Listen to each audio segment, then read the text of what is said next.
1. So I think nearly 2 years is enough time to go by for me to tell this story. Let's go back to March 2023. I at the time was 22, and I had this coworker named Rain, 45-ish woman. I absolutely hated. I despised her from the depths of my soul. It was so bad I refused to work shifts with her because she was so rude, disrespectful, and condescending. But anyway, this particular week it was the start of March Madness, and because of where we were located in the city, we typically get a lot of athletes and teams in for business lunches and dinners. So on this day I was working. My managers come in excited about Charles Barkley. I knew of him but didn't really care. Fast forward in the night and it's about 90 minutes till close, and the Hellspawn walks in. On her way to the bar, she passes our manager Ashley, so excited about meeting, talking to, and taking a picture with Charles Barkley that she blurts out all those events as soon as Rain is in with earshot. Rain proceeds to respond loud as hell. "Charles Barkley, that fat prick, I can't stand him." Ashley admonishes her and tells her to be quiet. Mostly because Charles Barkley's family is still within hearing distance, but also she was drawing other tables' attention. But Rain, like usual, is on some BS, so she doesn't shut up and keeps talking about how she doesn't like him. Ashley walked away and went and told the bartenders she was cut off and couldn't order anything. Info: Rain wasn't really drunk so much as a light tipsy, but she acts like an obnoxious drunk 24/7. Our company also has a policy about employees drinking on days they've been scheduled to work. She had worked that morning, so technically she wasn't supposed to drink at the bar, but our managers would allow it as long as we kept discretion and decorum while doing so. Anyway, after Ashley tells Rain that she's cut off, she gets belligerent. She calls Ashley a buzzkill and a B-word and some other unsavory things. Ashley kicks her out, but Rain refuses to leave. She stays and tries to make fun of Ashley with the bartenders. Jump to the next day, and Rain comes into work like nothing happened. She, of course, gets called into the office and gets a write-up. Instead of apologizing and admitting she was on one, she doubles down and curses out the managers on duty, Ashley and David. She was so delusional about the situation that she emailed our GM, Carl, about getting David and Ashley written up about bullying and harassment. At this point, I guess Carl had finally got tired of all the servers and other support staff complaints about Rain, and paired with her crazy email, decided to give her the boot. Either way, I was insanely happy with that decision, and very glad I didn't have to follow through with my plan to trip her down the stairs. Whew. Either way, the lesson learned is don't go drink at your place of work, don't call Charles Barkley a fat prick, not actually what she said, and cuss out your managers. And wishful thinking does work sometimes. 2. I had a doozy of a day today. I'm going to call this woman Crazy Lady. Crazy Lady is the first guest of the morning. She walks in, and the host offers her a booth in the bar area. She immediately refuses, saying she doesn't want to sit in the bar. The host says, "No problem, I'll get you a table." But instead of waiting a literal 30 seconds, she starts wandering around the restaurant. She comes up to me and my coworker and demands, "Can you guys seat me at an actual table? I don't want to sit in the bar." Right as she finishes, the host runs up with menus and silverware for her. She tries to sit her at a table, but Crazy Lady says, "No, I don't want a table, I want a booth." The host tries to seat her at a half booth in my section. Crazy Lady snaps, "A full booth." So she's seated at my full booth. When I greet her, she starts with, "Go find someone to clean this booth, it's dirty." Mind you, it had a few crumbs on the seat. I wring out a sanitizer rag, wipe it down, and let her know I'll give her a few minutes to look over the menu. 3 minutes later, I return to take her order, but she cuts me off to say, "Are you going to dry it off for me?"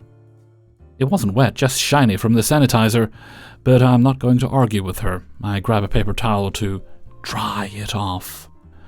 Her order: hot water, a glass of water with no ice, which she didn't drink, soup, and salad. She complains the soup had too many noodles, so I comp it. Over the next 2.5 hours, she orders 3 refills of salad, 12 breadsticks, 4 sides of mashed potatoes, 2 sides of broccoli, 3 plates of grated cheese. She didn't even touch 2 of the cheese plates. When she's done, she boxes everything up and says, "I'll be back." She leaves her glasses and headphones, so I assume she's in the bathroom. 20 minutes pass. The host checks the bathroom to see if she's okay. That was a lot of broccoli. When she finally returns, she grabs her things and starts walking out. I stop her and say, "Ma'am, you can pay with me or on the kiosk." She responds, "Yes, I'm going to pay," but tries walking away again. I repeat, "No, you need to pay with me or the kiosk." She suddenly changes her story. "Oh, I thought I already paid." She starts fiddling with the kiosk, so I assume she's handling it and step away to greet another table. Next thing I know, she's fast walking out the door. The host catches her in the lobby and tells her, "You need to pay your server." Crazy lady insists, "No, I already paid." And after a brief back and forth, she bolts. I check the table and find a note. "David is paying." David is my general manager. When I bring this up to him, he says he has no clue who this crazy woman is and apologized that I had to deal with her. I know I shouldn't let it bother me, but she wasted so much of my time. I could have turned that table over twice, but instead I dealt with her nonsense. Why are people like this?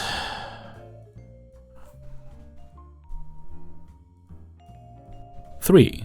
Had a situation years ago where it was a slow Thursday. So just me serving, 2 in the kitchen and the owner's wife. Out of nowhere, we get an entire bus of high school kids and teachers, about 35 people, filing into the small diner. I am beyond overwhelmed. Even as a seasoned server with over 12 years under my belt, it's still obviously a lot for anyone. I was trying to keep my cool, being polite because even though it'd be chaotic, the tips in the end would be so awesome on such a slow day. Foreshadowing? No, that's practically 5 shadowing. My boss started helping me get drinks and taking food orders, pulled her son from the kitchen and had him helping with drinks. Then she started taking orders as I was running drinks and got so confused because no communication. She says to just take the orders and hand it to the kitchen. Made sense. I end up running all the food, get all refills, and get extra napkins, utensils, etc. They finish, all separate checks, so I start cashing people out and she pulls me again and says that she'll just cash everyone out and ask what they ordered and ring it in that way, and just start clearing tables. Considering I use table numbers, identifiers, and pivot points when taking orders, and took the majority of the orders, I felt it would have made more sense for me to do that, but I told her thank you, and that I appreciated the help.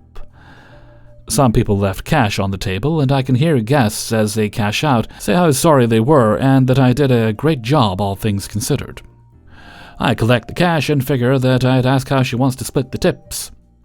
I started getting agitated when I see her pocketing cash she gets at the register, look at the computer and realize she's cashing people out under her number, and transferring checks I had already rung in while I had a little free time. Pulling me every other minute to see if I had a check for such and such, frustrating because why not just cash it out on my number? Yes, she helped. Maybe taking 10 people's orders and running a few drinks. She didn't clear tables, refill drinks, literally just cashed everyone out with a card, plus the cash, but still hoped she has some kind of plan in mind on splitting tips. Because per their rules, was any party over 9, we had to have 2 servers, and we split 50-50. Ask her how she wants to split tips. She says, "Well, I'm going to give it to Boris, her son, as he cooked all that food and how much I helped. You just had to run food." I literally broke down. Like that was almost $400 in checks, and almost $150 in credit card tips, plus the cash she got with people saying to split it with the other server. We didn't do tip share, but I never expected to keep all the tips, just on principle. I'd have given half of them to split between her and the kitchen, but only left that day with $20 that I managed to collect. She was also grabbing cash that was left on a few tables she did bus. Didn't speak up, besides asking about the credit card tips, but said something later when she texted me later that night asking, that she was concerned about my performance that day, and how she didn't understand why I got so overwhelmed, and only because I was so slow she had to jump in, and she would need to start scheduling another server if I was incapable of being on my own.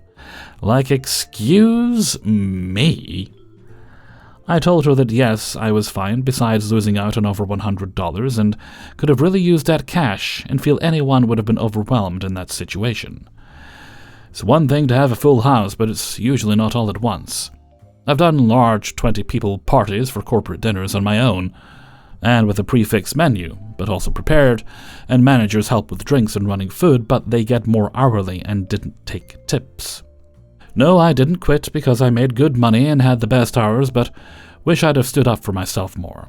Thankfully, her son told her husband, the technical, more professional owner, and he made it right, but damn.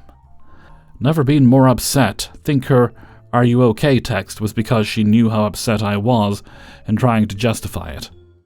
Please share your horror stories. Misery loves company. Hellfreezer's note. Yeah, she was kind of basically trying to establish a trail there, make it seem like you were the crazy one if anything was brought up, and that she was just a nice, reasonable manager who was trying to help out. Obviously, that wasn't the case, and her husband clearly knew what he had married. Goodness knows what he was getting out of that relationship, but I hope it was worth it. 4. My restaurant's rules about large parties are pretty straightforward. Parties of 12 or more need to make their reservations with management. Parties of 15 or more require a BEO contract with a minimum dollar amount guaranteed. We always put at least 2 servers on these because our standard of service is very high. It's a casual fine dining experience on the water. You know the deal. Yesterday, I had a reservation of 14 assigned to me and was thrilled, of course. Was looking forward to it and had a great feeling. When the party was getting seated, I found out it was a group of women meeting to talk about the AARP. The lady in the group, who was clearly in charge with a clipboard and all, told me that they had 4 to 7 more guests coming but didn't want to deal with the 15-plus contract, so could they just sit at the table closest when they get there. And then, because there was no one at a foretop near them, it was also reserved for a different reservation, they asked why they couldn't move the table over to join them as well. Kill me. I don't have enough power to comfortably speak for my restaurant and break these rules that could definitely impact service. Management happened to be caught up in something else and was way too busy to help me quickly or focus on me, to be honest. Well, whatever. Between management and hosts, no one really wanted it to happen, but no one had any solutions, and no hard no, so I moved the damn table. At this party now of 18, where some people have already ordered drinks and then changed seats, tell me they will be needing 18 separate checks. Y'all are joking me right now in this busy, nice restaurant, like seriously. Whatever, I sucked it up. I got everyone taken care of and paid out so smoothly on the outside. Kitchen was overwhelmed and did miss an entree, but I rang it in again and got it out very quickly. Since it was a big party with 18 entrees, it wasn't that weird, and that was the only issue. I think I would have been running a very large risk of running my goddamn mouth to management if there had been a bigger issue. And honestly, it was only after it was over that I processed the audacity of the group, sneakily screwing with the restaurant's process, thinking they were getting away with something, when really all you did was stress me out and potentially receive less service. And I added a gratuity to every tab. 5. So I am sat at a foretop of 2 elderly couples, maybe 80 years old. I greet them and everything was fine. They were very friendly. They complimented my name and my smile. I dropped off some bread and butter and gave them a few more minutes for apps and drinks, as they needed more time. I come back, and immediately one of the men goes, "Oh, there she is. There's our girl."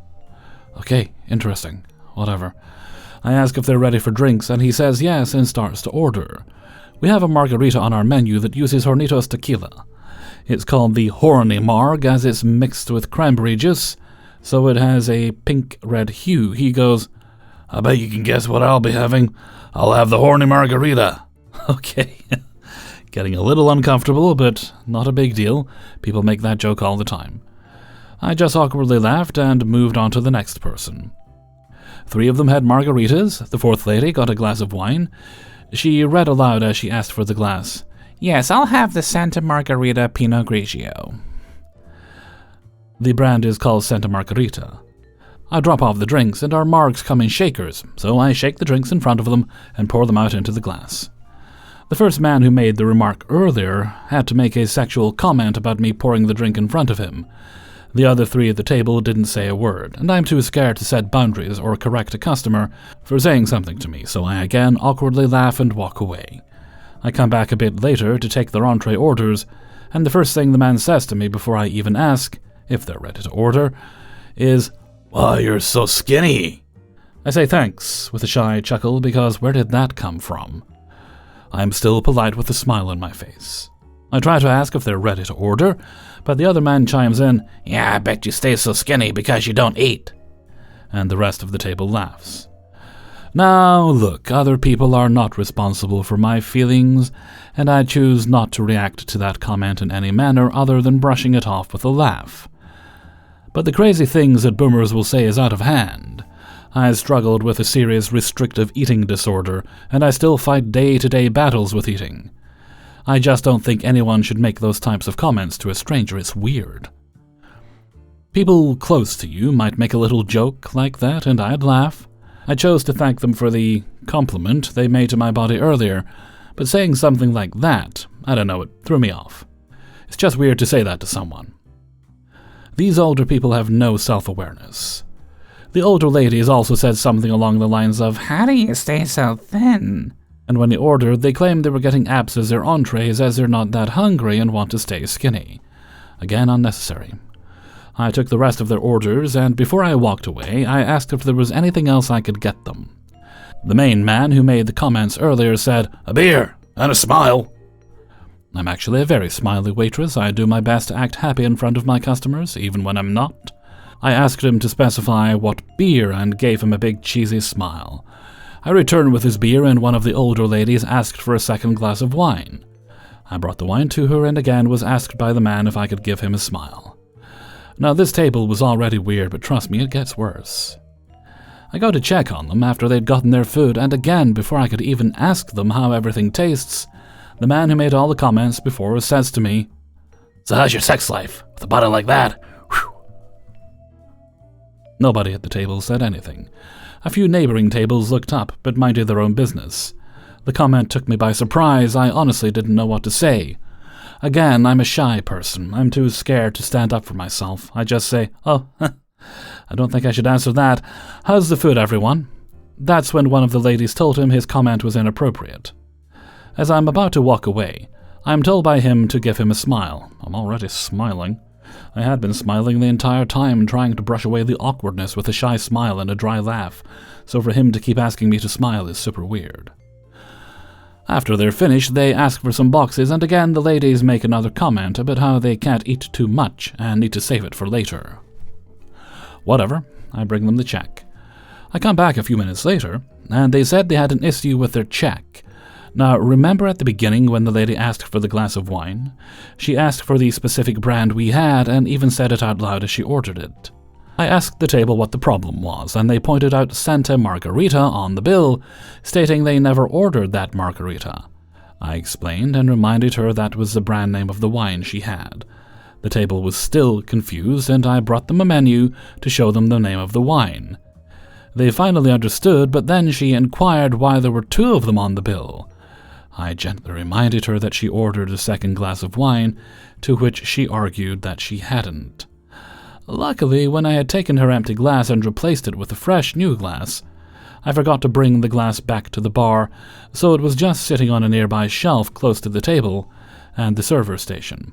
I point to the glass and say, "No, that empty glass over there was yours, remember?" After a few seconds, she reluctantly says, "Oh, I guess I did have a second glass, that's right, okay." They ended up tipping like crap anyways, but I wasn't expecting much from them. I don't know, boomers just throw me off. That generation loves to talk all about respect and how younger generations are stupid or lazy. But anytime a boomer sees someone who doesn't conform to what their version of normal is, they have to voice their opinion, or they can't keep inside thoughts inside their head. I don't care if they're going senile or whatever, the audacity that other people at that table couldn't correct him with all his sexual and out-of-pocket comments. The fact that the ladies had to also comment on my body and compare it to theirs. No, that's not something you say to a stranger. I just hate older generations. They will get my respect once it's earned, not automatically. Hey everybody, Hellfreezer here, and thank you very much for listening to Spinning Plates, episode 266. And thank you very much to everybody who allowed me to use their stories in this video. Before you go, please do hit the like button and subscribe if you haven't already chose to do so, and do support me on my Patreon page. Even $1 a month helps a great deal. Okay, no more business today, so let's move on to Hellfreezer's question of the day, and today's question is: foods that you like hot or cold. It doesn't matter as long as you can shove them in your face. I'm definitely going to say anything with pasta in it. Doesn't matter what it is as long as it's got pasta in it. I can eat it hot or cold. Some things are of course better hot, like mac and cheese is better hot, but I will happily shove it in my face even if it's cold. Like if I make a big tray of that or lasagna or something, I'll put it in the refrigerator, just to keep it good for the next few days, and I will pick at it, snack, whenever I'm grabbing like a sparkling water or something from the fridge. Let me know what you think in a comment below. And before we go, let's take a look at the answer of the day from a previous video. Let's see. This is my second time recording this outro because the first one disappeared. What was the answer of the day? The answer of the day... Oh, it was yes, how's your new year going so far? Today's answer is from Annie Northman. So far, it's a pretty chill start to the new year. Nothing too exciting yet. Thank you very much for your answer, Annie Northman, and with that, I'm going to head off for now. So until next time, thank you very much for listening, and take very good care of yourselves.